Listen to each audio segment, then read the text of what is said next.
हाँ तो क्या बनाया?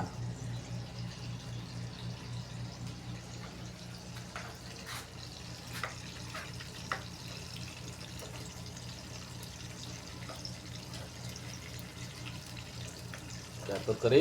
तरकारी कॉफी तरकारी क्या तरकारी? கோபி. कॉफी फुल कॉफी ஃபுல் கோபி தோற்கறி.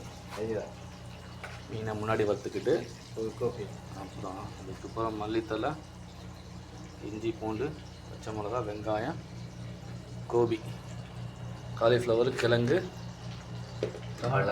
டமோட்டா இதுக்கு எண்ணெய் அந்த மீன் வறுத்த எண்ணெயிலே போட்டு க்ளீன் பண்ணி எடுத்து வாங்க. அது பெங்காலி சமையல் இப்படி தான். பங்களாதேஷ் கூல் கோபி தோற்கறி அரை கலர் எடுத்து வாங்க, ரொம்ப கூடாது.